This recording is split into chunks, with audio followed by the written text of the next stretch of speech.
stale cigarette smoke coming into my bedroom mixed with the smell of coffee that had been on the burner too long was my daily alarm clock when I was growing up. Sometimes the occasional cough would awake me and draw me to the kitchen for breakfast where I would see my father. It would always appear that he had been up for hours. The debris in the ashtray and the amount of folded over and crumpled newspapers confirmed that he was at Bunny Superette for the opening.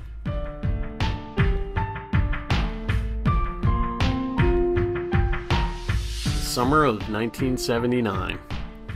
I just finished my 7th grade year at Hillside Junior High and moved in with my dad after my parents were the first in our neighborhood to be divorced. Our functionally dysfunctional family was divided and my 2 siblings and I all lived in separate places. In between then and my senior year in high school, the only thing I remember reading was William Golding's Lord of the Flies during 8th grade.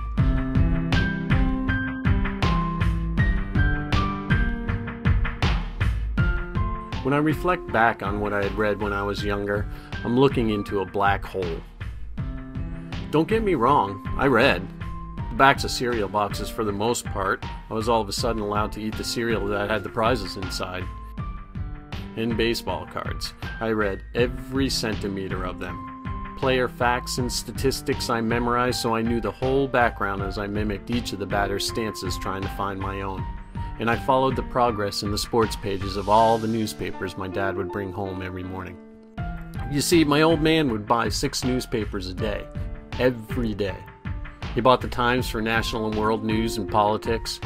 He bought the New York Daily News and Post because he's a Yankees and Giants fan and loved to read the New York beat writers. He bought the Boston Globe for regional business and political news and the Boston Herald to read what was being said about the Red Sox.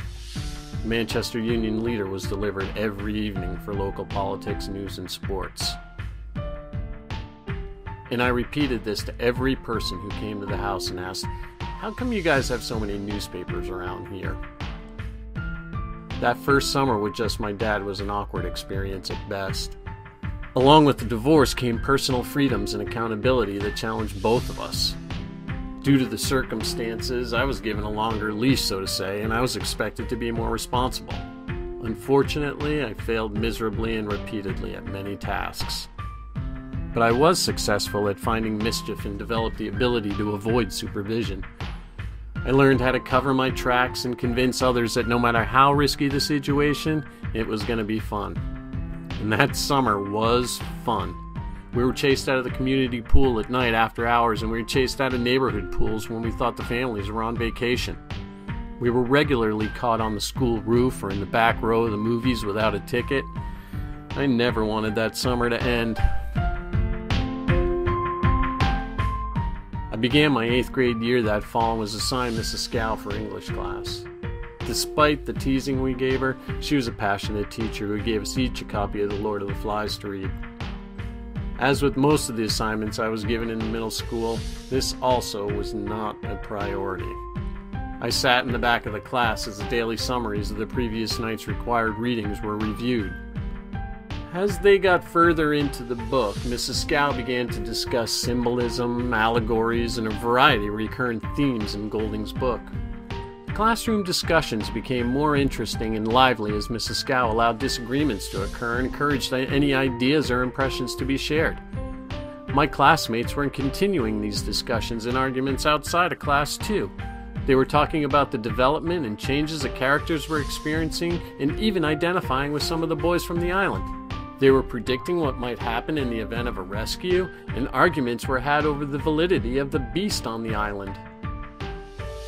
Not wanting to be left out, I caught up to where the class was. All of a sudden, I found myself identifying with Ralph. And sometimes it was Jack. Sometimes it was Piggy or Simon. It seemed I was able to identify with the internal and external conflicts that these children were dealing with based on the lack of adult supervision.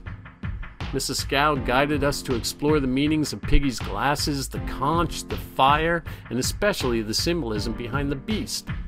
I looked forward to each class not only because I was prepared, but I was also eager to find out what the teachers and others had to say about Golding's words. For the first time, reading had meaning for me. Words formed experiences that were to be discussed and interpreted. Words had a purpose that could carry far more significance than their definitions. Books and authors were to be compared and suggested to others so that they may share in the discussions.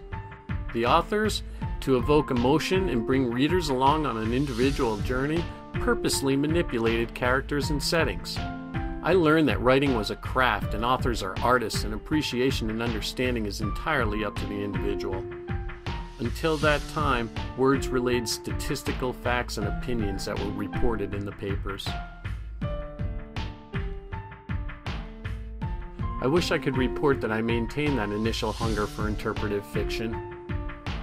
I don't remember what we read after that, nor do I remember any other piece of literature that had that effect on me until I was in college. Despite the personal and emotional challenges that generally happen to all middle schoolers, I'm fortunate that Mrs. Scow's dedication provided a foundation that changed my experience with literacy.